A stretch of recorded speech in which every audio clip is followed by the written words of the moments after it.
percebe também que um dos assuntos, um dos fatos que são bastante especulados é a questão do simbolismo. Inclusive, na nossa chamada, a gente fez questão de colocar alguns símbolos ali que são relacionados com a maçonaria. Até mesmo no passado, o nosso cenário tinha um piso que era quadriculado e nós fomos acusados de monte que esse era um teto, um piso maçom.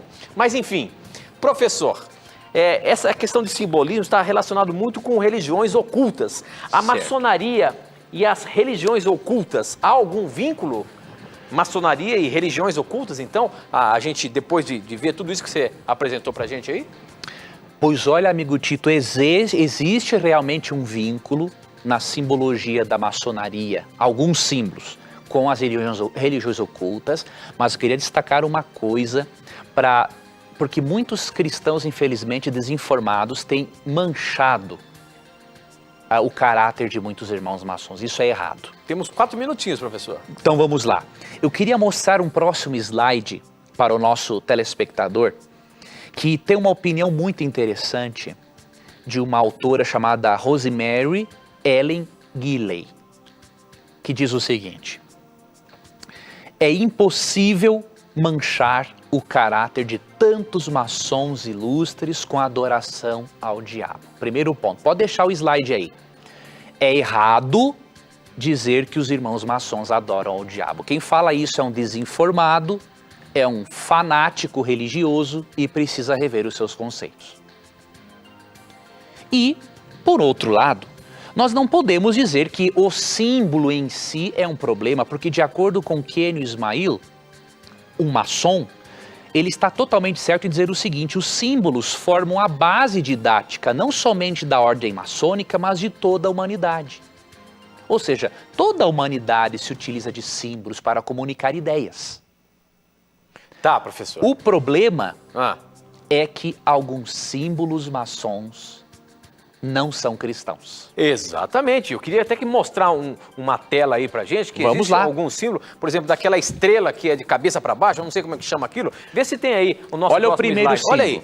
O que é isso daí, professor? Esta é a estrela pentalfa. Essa estrela invertida, E parece que tem ela um bode ali no meio. ela é um sinal utilizado no satanismo.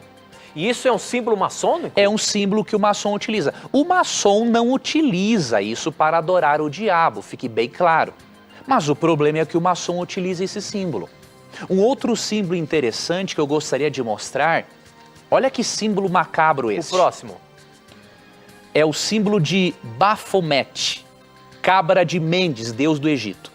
Olha o que Kenio Ismail afirmou sobre esse símbolo.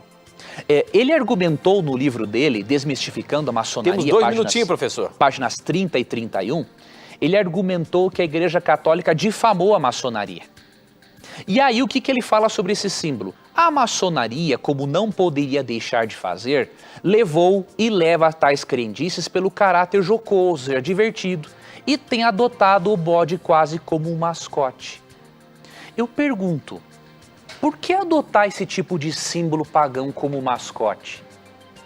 Isso contraria um princípio bíblico muito forte, que se encontra em 1 Tessalonicenses 5:22. Mesmo que o irmão maçom não adore o diabo, esses símbolos pagãos comprometem sim aqueles que querem ser cristãos de verdade. Porque em 1 Tessalonicenses 5:22 diz assim, afastem-se de toda forma de mal.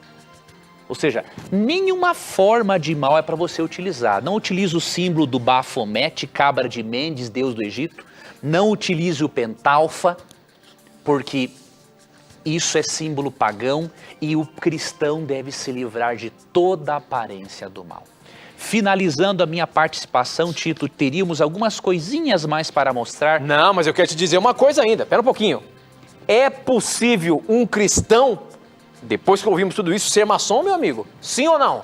Amigo, podemos dizer, com base no que estudamos na Bíblia, comparando as crenças maçônicas com a Bíblia, é impossível ser um cristão coerente e um maçom ao mesmo tempo. Ok, e nós vamos ter que encerrar, professor. Nosso tempo acabou aqui. Este é um assunto que a gente tem que explorar cada vez mais e no decorrer dos programas nós vamos colocar mais assuntos sobre isso. Sim, queria dizer que o nosso conteúdo está disponível no nosso blog, vai estar disponível a partir de amanhã cedo. Todo esse conteúdo que o professor apresentou aqui vai estar disponível para você baixar um download sobre isso daí, tá bom? O nosso blog é novotempo.com/na mira da verdade. Professor, nosso tempo acabou e a gente, no próximo mês, vai ter um outro programa especial que a gente vai divulgar aqui, tá bom? Vai ser um prazer, amigo. Finalizo te desejando uma ótima noite aos queridos irmãos maçons. Agradeço por vocês terem acompanhado esse programa. Saibam que nós os respeitamos profundamente. Só quisemos abordar ideologias. E finalizo com um texto para você. Se você vê que é incompatível maçonaria com cristianismo à luz da Bíblia, atente para 2 Coríntios 6,14. Não se põe em julgo desigual com descrentes, pois o que tem em comum a justiça e a maldade? Ou que comunhão pode ter a luz com as trevas? Que harmonia entre Cristo e Belial? Que há de comum entre o crente e o descrente? Que acordo há entre o templo de Deus e os ídolos? Pense nisso e aceite a Jesus como o único meio de você chegar ao Pai. Que Deus te abençoe, que a verdade lhe ilumine e lhe liberte. E você já sabe, no nosso programa, sempre os questionamentos estarão na mira da verdade. Até o nosso próximo encontro. Tchau.